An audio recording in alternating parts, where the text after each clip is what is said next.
My name is Roberto Alvarez. I'm the Executive Director of the GFCC. The GFCC stands for the Global Federation of Competitiveness Councils.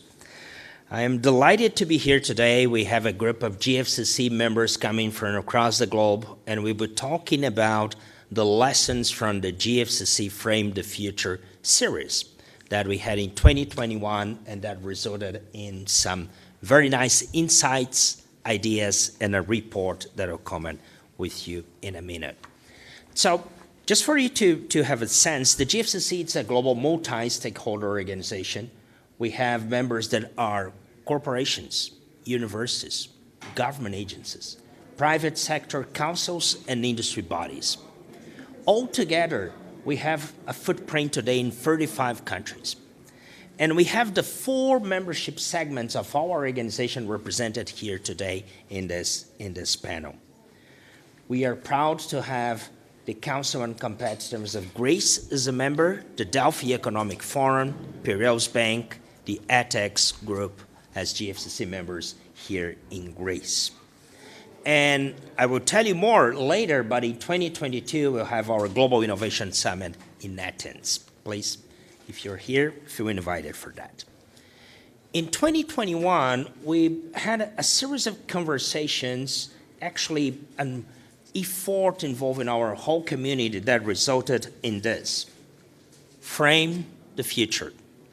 Guidelines and recommendations for future competitiveness. This has resulted from a work that involved people from 87 countries. And we have recommendations, a set of recommendations. We have 10 goals to advance future competitiveness here in this document. What we are doing here today is to talk about this content, what was generated, some of the priorities, some of the issues for competitiveness that arise in this series. We really had, and I'll share with you like 3 of the goals that we had. One of them was to triple the investment in R&D for clean tech. Maybe if you have seen the news, Germany just announced they're multiplying by 5 the deployment of clean tech capacity every year. But what we talked in 2021 was about R&D, because if we think only about clean tech, we need not just to deploy the technologies that are here, but to push down the line new technologies that are in the pipeline. Another goal that we set in this report was about the access to digital infrastructures, devices, and skills worldwide. And also to make the standard of the speed of innovation that we all seen during the pandemic.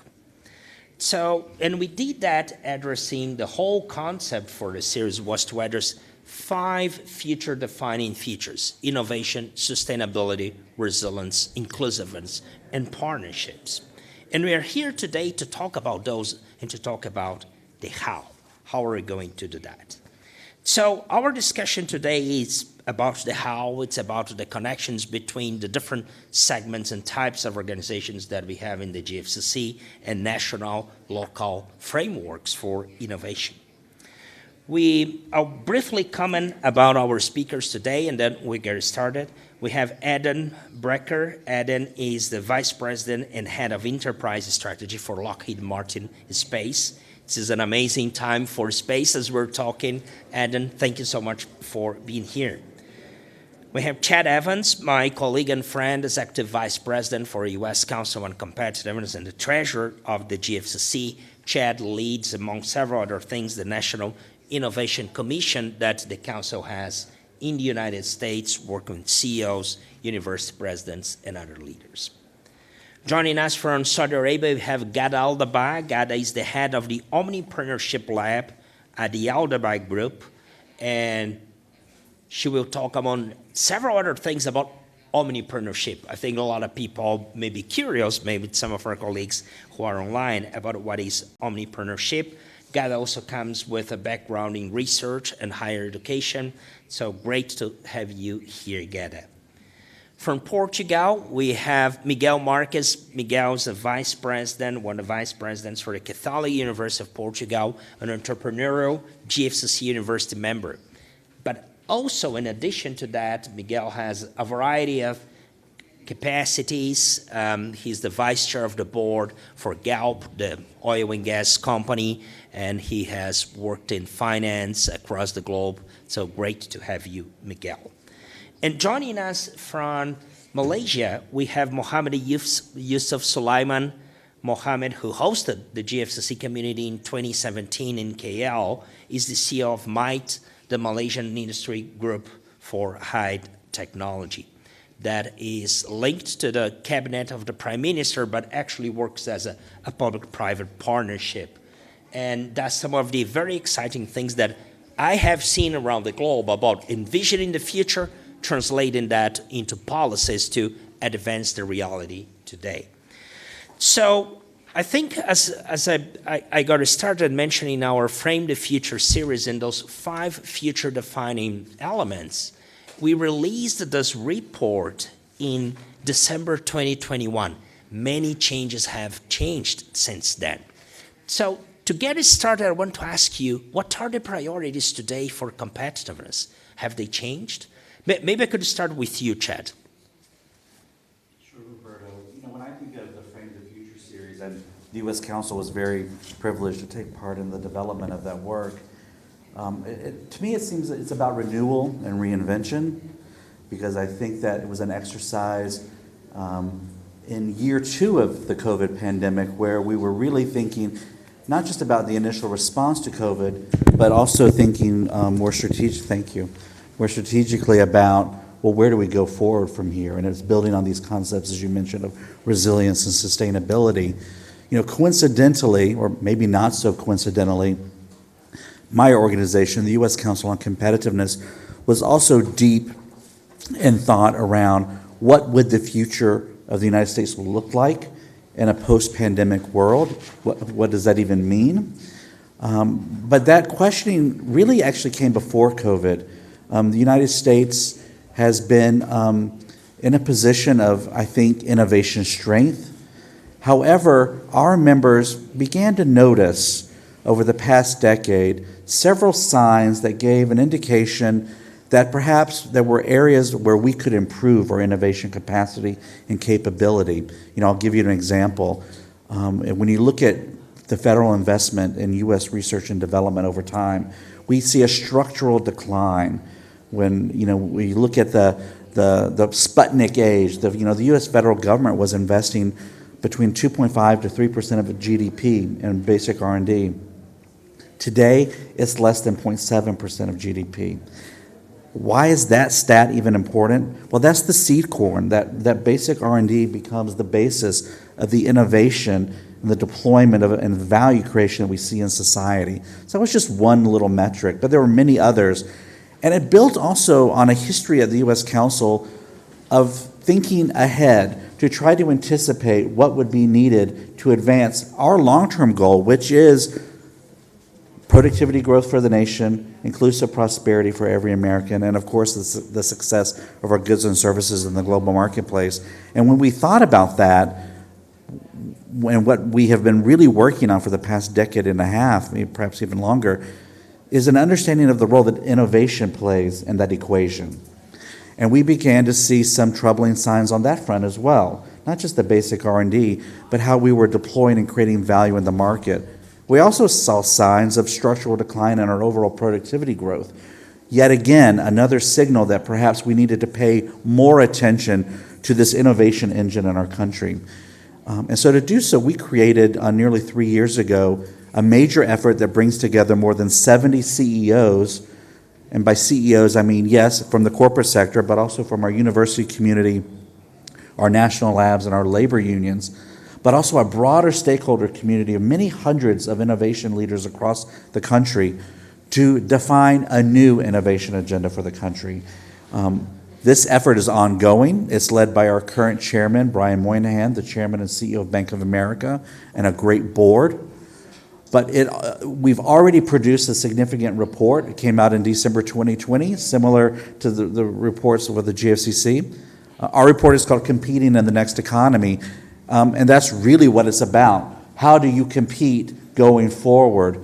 And we laid out a series of over 50 strategic recommendations, but they were all built around a common goal. How do we increase tenfold, so 1,000% increase, the speed at which we innovate, the number of innovations we deploy in the marketplace, and the number of Americans who are involved in our innovation engine. You know, our former vice chairman, Michael Crow, the president of Arizona State, he puts it better. If you look at the U.S. economy as a 300 million person football team, 200 million people are not on the field playing. They're locked out of that innovation economy, whether by choice, and also there are some barriers, and we can talk maybe a little bit more about those. But our goal with this report is to get everyone onto that innovation playing field and to really turbocharge our economy. And I can go deeper, but I would say that as we look forward with our commission, as we move into 2022 and 2023, we're entering a second phase. And I'll just highlight, and I'll end here, 4 areas where we will be emphasizing and where we think competitiveness is going in the United States for the next decade. First, I look at sustainability writ large. Yes, the challenges around climate mitigation, change mitigation, but also the sustainability of our communities. How do we actually grow, not just in Silicon Valley and Route 128 in Boston, but how do we turbocharge place-based innovation across the entire country? This is a major challenge, and it's linked to another area that we'll be investigating, the future of the worker and the workforce. Again, how do we anticipate change in the workforce? We've seen massive change in just 2 years because of COVID. How do we accelerate that change? But how do we also bring people along? And then, of course, we'll be looking at our DNA, the future of disruptive technologies and innovations, and what they will foretell for our future. So those are just some of the areas that we are going to be focusing on as a council, and I'd be happy to go deeper. Thank you, Chad. So if I were an economist, I'm a fallen engineer, right? Yeah. If I were an economist, I would think maybe there are various trade-offs among those things: sustainability, innovation, resilience. But what you have just outlined is that those things should go together. They're self-reinforcing. Yeah, they're not. It's not a trade-off. I think you're right. That in fact, for us to be sustainable, we have to be sustainable in the most innovative and resilient way possible, and vice versa. So we do see those as 3 legs on a stool, and they really support the productivity and growth in our country. Yusoff, I want to turn to you. So over the years, things that Mohd has been doing and the conversations that we're having in the GFCC, we heard a lot of coming from you about innovation, science, sustainability, created infrastructures that are needed in your country. So how do you see this thing about the priorities for those things today? Thank you, Roberto. It's an honor to be here and involved in these very exciting conversations. I think, first of all, it was a very interesting way of you displaying the report. But I remember that it's also important to remember is the process that we went through in making that report. And there were, I think, 1,000 participants from 60 countries and 30 members were involved. And it was very enriching experience. I think that's a very important message, that in order for us to look at the new global challenges, it is a prerequisite to actually have a well-rounded opinions and learn best practices and experiences from as many people as possible. I remember the topic, like you mentioned, goes from sustainability to innovation and etc. And we get to learn a lot from each other. And that makes it a very, a very excellent report in the sense that it captures the consensus from as many as we did have. Now, I think the idea of evaluating these priorities must be done by design rather than leaving it to chance. And I think that frame, although we are going through a different period of crisis, different challenges, the frame can stay the same, because it's a very strong, I think, pillars that have been identified and created and to meet some of those challenges that you mentioned. And I think the most important thing is that the partnership that is created will ensure that we will be able to be resilient in meeting all these challenges. The other thing that I found through this discussion a few days here is the trust deficit that is actually challenging the pillar of what we are discussing. Because if we don't trust each other, then how can we actually implement many of these things? And I think this is the role of organizations like GFCC, with all its membership, to really build the trust among many of the significant policymakers, captains of industries, and others, to really look at our integrity and our commitment to implement many of those things that we say in the reports or in our conversation. I find that the trust deficit is happening everywhere, in supply chains and etc. In Southeast Asia, when we heard that a country doesn't want to supply coal anymore to us, we found it, how can that be? And we talked about yesterday in the AI session, when we talk about semiconductor chipsets are being, reduced because of the lockdown and etc. Now suddenly you have a question: why is one country building more labs or building more plants than others? So it's a question of how do we look at each other and try to solve many of these issues that we mentioned just now. So I think it's a very important role that GFCC has to do to rebuild this trust and maintaining and sustain this trust all over.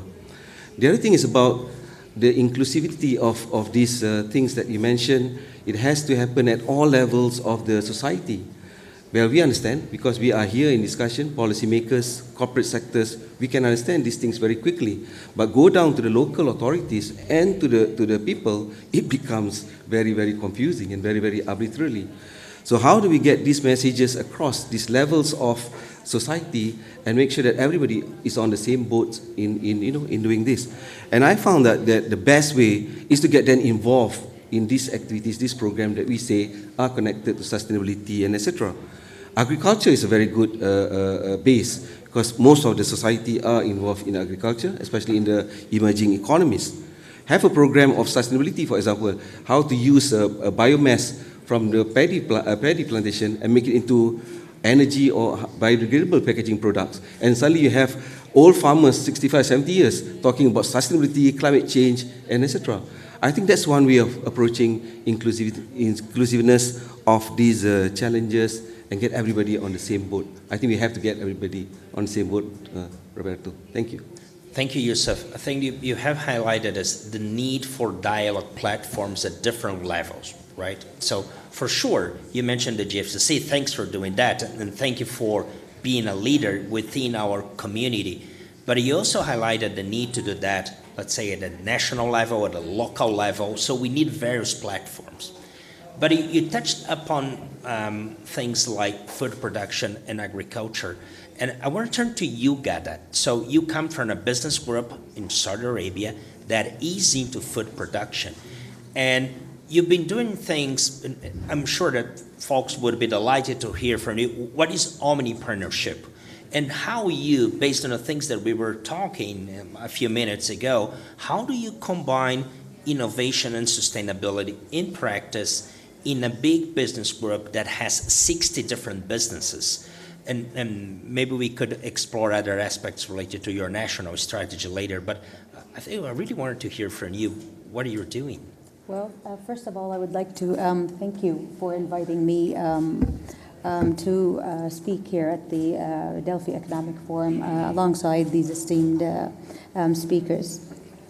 Yes, Al-Dabbagh Group is the holding group for 60 plus companies in different industries, but we started off in agriculture. And again, as Saudi Arabia is an emerging economy, we have to not just catch up, we aim to be leaders. And to do that, again, as you know, highlighted in your report, that again, innovation, sustainability, and is their key role for the advancement. Now, Al-Dabbagh Group is governed by the governed by the Omnipreneurship leadership model, which is in principle has three basic principles. It has giving, which is the philanthropic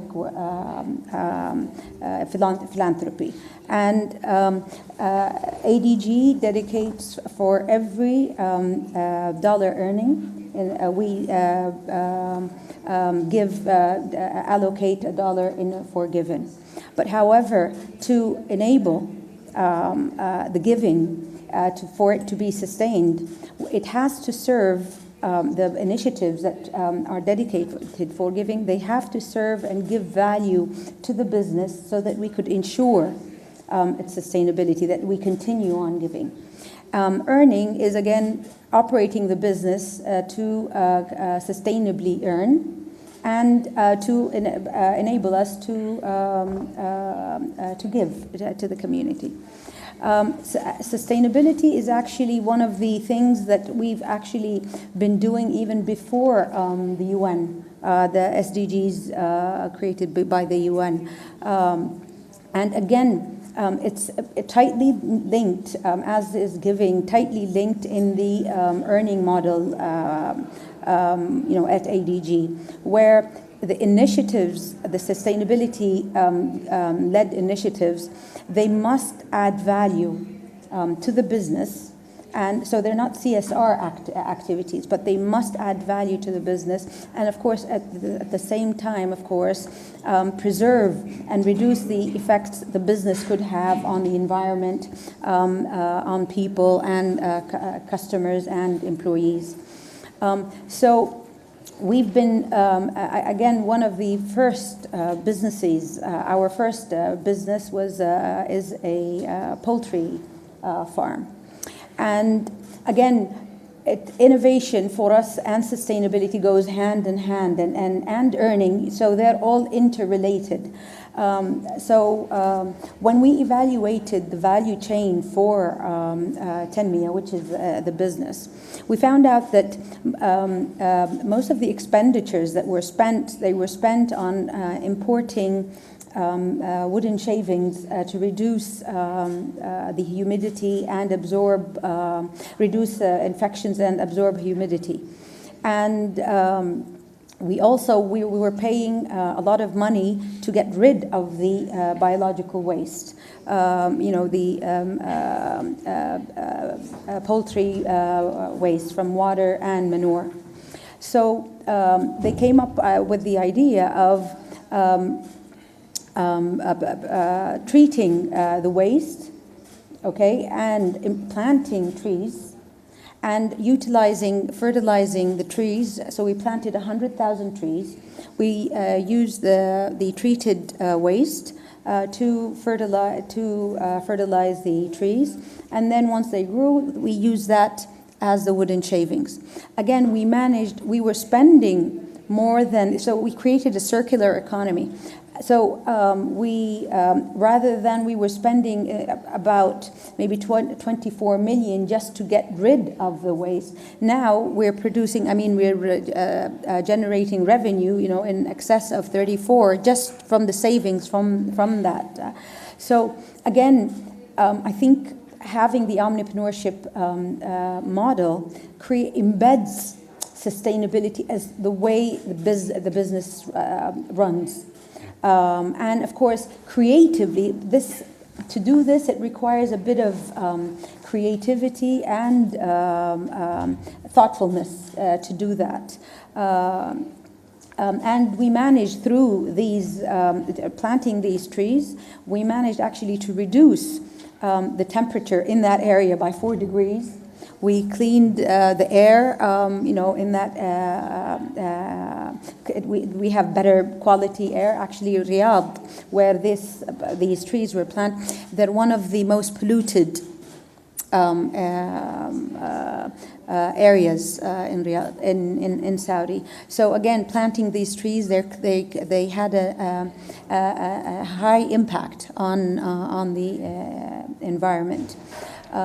So yes, and innovation. And for us as ADG, I mean my lab, which is the Omnipreneurship Lab, which is responsible basically to head in, innovation and transformation. And with the pandemic, it actually worked as a catalyst and that accelerated both transformation and innovation. And the pandemic actually made it easier for people to recognize that innovation is no longer, it's a must-have, and it's a skill, one of the survival skills required by current leaderships. However, for the sustainable innovation, we must commit. The top leadership must commit for long-term activities. So again, I think the issue here, another factor that is equally important is to create an ecosystem where we bring together government, businesses, universities, and people. Okay, so that we bring them all together so that we could collaborate and benefit from each other's capabilities. So we have multiple activities to instill innovation as a culture within the businesses, and we have activities again to try and outsource by crowdsourcing solutions for the challenges our businesses face. So we have the Omnipreneurship Award, which 3 weeks ago was announced, the winner, which solved again one of the challenges Tanmiyya had.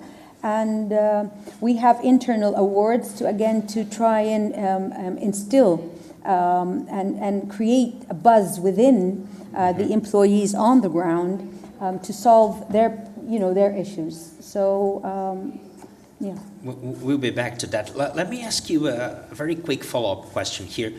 Do you know any other business groups in the globe that have a similar approach, the omnipreneurship approach with these 3 dimensions? Because I think it's quite innovative. I don't think so, no. Okay. Yeah. And I think that the example that you gave about the circular economy, it's very much in line to what Yusoff has said about design, because it's really about reimagining systems, correct, right, and redesigning systems. I wanted to shift a bit the conversation and turn to you, Miguel, because as Ghada was saying, an important part of this, it's about people. You are a university leader and an entrepreneurial university. So what's your take on advancing these goals coming from the academia? Thank you, Roberto. First, let me say how happy I am to be here. Thank you for the invitation to the GFCC. This wonderful place, magic place. The university has a responsibility indeed, not only in forming people to be valuable citizens in society, but also in research, and also as institutions that have to play a responsible role. When it comes to education, universities and, for that matter, also institutions of higher education are at the most advanced level of educating and training people. We have a responsibility to look into the future and try to find out what would be the jobs of the future. What can we do today, and what resources can we or should we deploy today in order to anticipate what would be the society of the future and what would be the role of people and professionals in the future. According to the World Economic Forum, and this is a favorite quotation for me, according to the World Economic Forum, 65% of children starting school today will work in jobs that do not exist today. So what would be the jobs of the future? We could ask by, we could start by thinking about how technology changes the jobs of the future. And we know that technology is overwhelming, and it's accelerating, and we could tell a lot of technologies from augmented virtual reality to genomics to artificial intelligence and so on and so forth that will change the way people work and interact among themselves. But we also could ask today employers, what do they seek today when they hire people at the managerial level and at a technical level? And the answer we give, and I'm referring to a study conducted recently by the Financial Times called the Professional Gap Survey. And according to this survey, to this study, employers seek, in the first place, soft skills. And soft skills, this does not mean that universities do not have to prepare people for hard skills. Hard skills are the basis, and then on top of the hard skills, you have the soft skills. So employers would not consider a candidate if he or she does not have strong hard skills, technical knowledge. But then what differentiates people is the soft skills they may bring to a job. The jobs of the future will be very different from today. Today we see careers in sectors or in companies. We are moving to looser connections with organizations, and we are moving towards portfolio careers. People have to bring their own skills on demand and build a career in different roles across a long-spanning life. We're talking today about 60-year-plus careers. According to the latest estimates, children that were born in the beginning of this century have a 50% chance to live until they are 100 years of age. And that really expands the working life of someone. So lifelong education is yet another responsibility on the part of the institutions of higher education, not only to prepare youngsters for the future, but updating those that studied in the past into looking forward and having a role as professionals in society. Soft skills are important in every aspect, and I'll give you an example.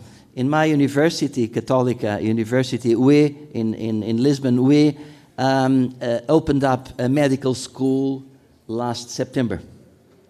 And this medical school is equipped with the latest technology, whatever it is intended to form a doctor, not only in terms of human capacity, the teaching staff, but also the equipment.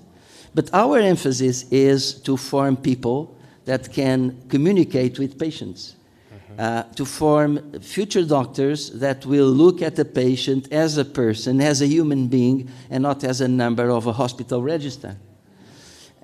We use a technique called problem-based learning, which approaches health problems on a systematic way as systems rather than individual specialities. And we are differentiating from all the other schools. To bring to market a new school, we have to be better and we have to be different, and that's our contribution. putting soft skills in doctors. They have to be excellent technicians, but also excellent human beings as well. When it comes to research, and quickly, when it comes to research, universities have to help innovation on the part of society, on the part of companies.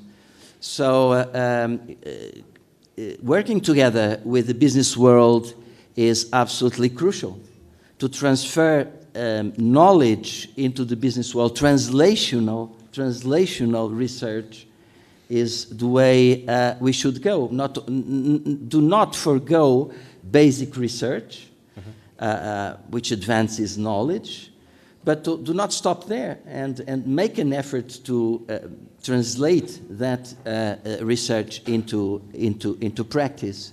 So what we see today is a trend into translational research, but also a trend in terms of cooperation at international level. And also we have now more and more transnational funding to help research. So that's the way we are going. Our clock is ticking, so I will just finish by saying universities have to be meaningful to society. Universities have to play a role and show that they are also responsible institutions, like companies are making an effort to be responsible, caring for the environment, caring for society, ensuring they are sustainable in the long run as organizations. Universities have this duty as well. They are not different from the most advanced and responsible organizations in the world. So we want to be there. Miguel, I think that you mentioned two things here that are very important. On the one hand, you mentioned the need for universities to be meaningful and redesign the way they operate. But you also gave an example, and here's the second part, about something that was changed in Portugal. You changed the legislation. You had to redesign the legal frameworks in your country to allow the implementation of a new school. We're not going into that now, but if you could think a bit, because I think it's important, we're talking about design, rethinking systems. Context and environment is crucial, right, Roberto? So we'll be back to that. But Adam, I want to turn to you. Lockheed Martin is a massive consumer of talent, especially technical talent, right? It's a massive engineering company. As a fallen engineer, I feel very excited about it, right?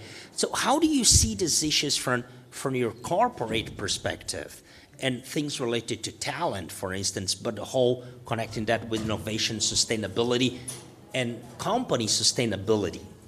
Yeah, thank you, and thank you for having us here. I have the difficult challenge of making great points now after all my colleagues have made some excellent points.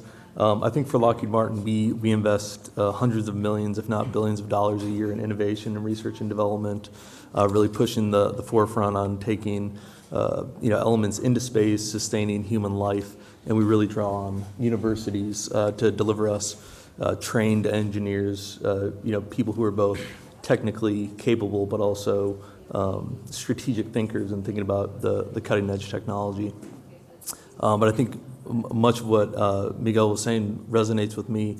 We are looking at that framework and we are saying, do we need to try something different? Do we need to bring in people earlier in their careers with less education, with certain amounts of training, and only to go back and get more micro certifications, either through university or through ourselves, both engineers and technicians. And I'd be remiss if I didn't mention, when we think of Greece, when we think of Saudi Arabia, we think of countries to whom we consider major partners in what we do and what we deliver to a nation. We are really looking for partnership. We're looking for industrial participation to not just deliver a product, but to leave technology and innovation in the country in which we are operating. So I think all that resonates with how we think about the challenge. Well, one thing about, let's say, the digital world in we are all living in today is, how do you see from your perspective the possibility to leverage digital technologies to tap on talent pools around the globe today. Yeah, absolutely. And to my earlier point, I think our global customers are asking for more and more partnership as opposed to just delivering a product. Building digital twins of a product, building innovation centers where we can bring in talented people, train them, and have them teach us something that we didn't think about before, right? We've been in Greece for 75 years. Certainly the world has changed in those 75 years, and all the ideas aren't necessarily, the best ideas aren't necessarily coming from us. So I think that digital fabric, that digital framework allows us to communicate obviously across the globe. It also allows the best ideas to move forward into products that might carry someone to the moon, carry someone to Mars. Yeah. So, Yusoff, I want to get back to you about innovation ecosystems, right? Because one of the things that you were doing in Malaysia is changing the way you approach R&D, new funding projects, and going away from traditional verticals or sectors and going more into let's say a systemic approach. Could you explain very quickly about that? I think what we found in Malaysia is that innovation tend to concentrate on a particular state or a particular region. So in the case of the electronics and electrical industries in Penang, everybody knows Penang, but the same does not go for the other parts of Malaysia. So we look at the ecosystem that Penang has built and found that you could actually develop those in other parts of the country. So you look at the whole ecosystem of having sufficient presence of multinational companies, huge companies, whether it's local or foreign. You look at the institutions of higher learning that supports the innovation and etc.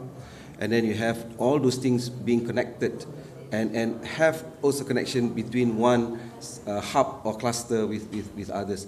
Because you find that sectoral are becoming more and more ambiguous.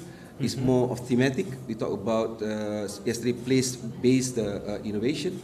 I think this is becoming more real, and therefore we have to relook at all the whole ecosystem. And is MIT, the organization, connecting all those hubs in Malaysia? Yes, we are doing that through a partnership with other institutions and also other corporate players. So it has to be a collective game, Roberto, in many ways, but we are leading that particular thinking and implementation.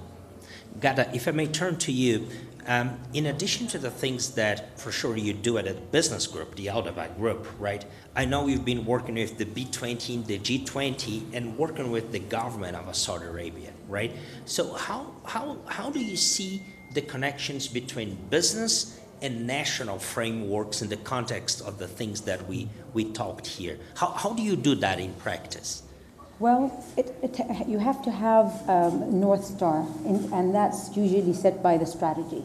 So we look at, again, the strategy of the company, and then we try and align them with national and global objectives.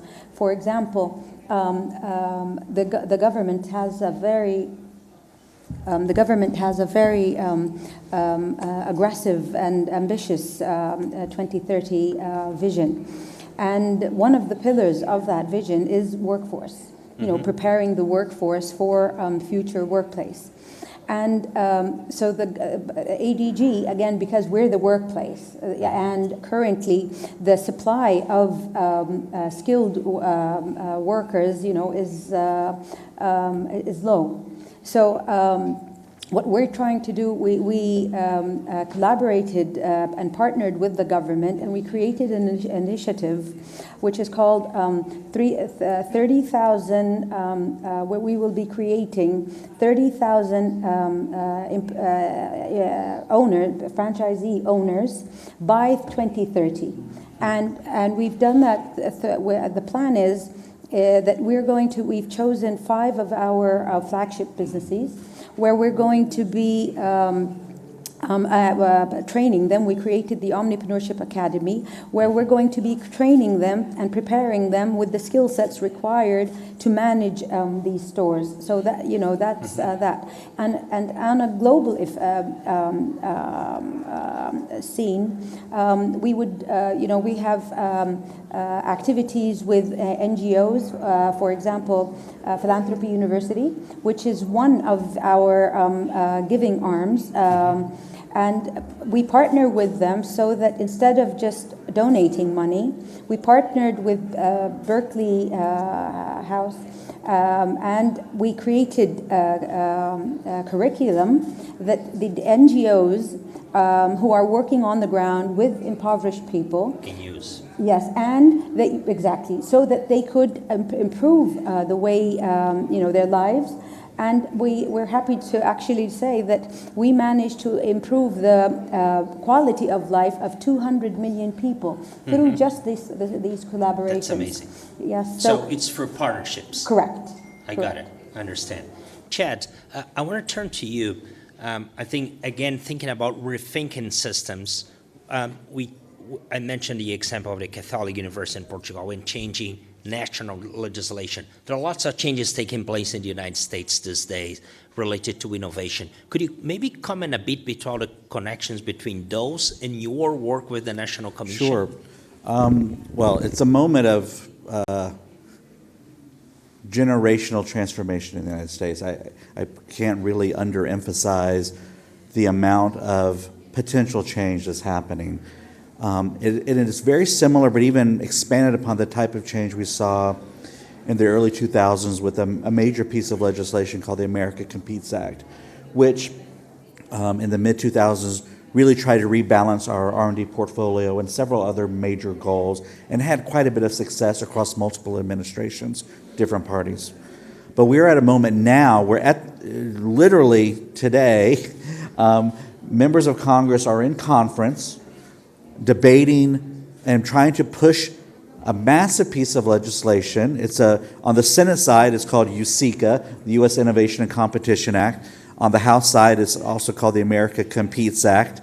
Trying to bring that together into a massive legislative vehicle that will do many incredible things. For example, completely transform our National Science Foundation.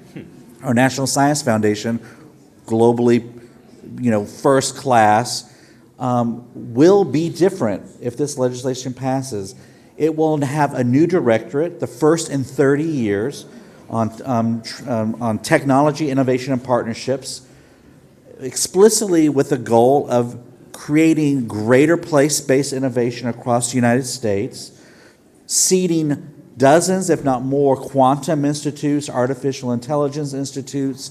But really the goal is to deploy innovation across society. And that's just one effort. This legislation will do many other things, very consistent with the recommendations of our Competing in the Next Economy report, which I think did inform legislators as they were creating those vehicles. And so we're very proud of that at the Council. And we're working deeply with leadership both on the Democrats and the Republican side, House and Senate, but also with our White House to ensure that this generational moment does not pass us.